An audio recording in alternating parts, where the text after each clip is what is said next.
தொழில் வளர்ச்சியடைய பணம் சேர நீங்கள்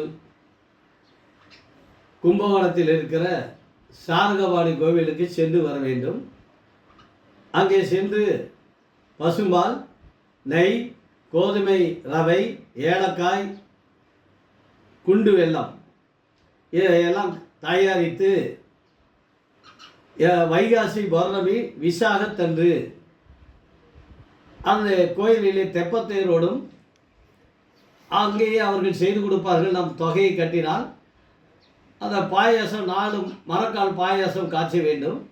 அது 8 படி ஆகும். ஏன்னா ஒரு மரக்கால் என்பது 2 படி. ஆகவே 8 படி பாயாசம் காய்ச்சி உங்கள் கையிலே அனைவருக்கும் தானம் செய்தால் உங்களுக்கு பணம் சேரும், தொழிலும் வளர்ச்சி அடைந்து மிக சிறப்பாக வாழலாம். வருடம் ஒரு முறை செய்யவும்.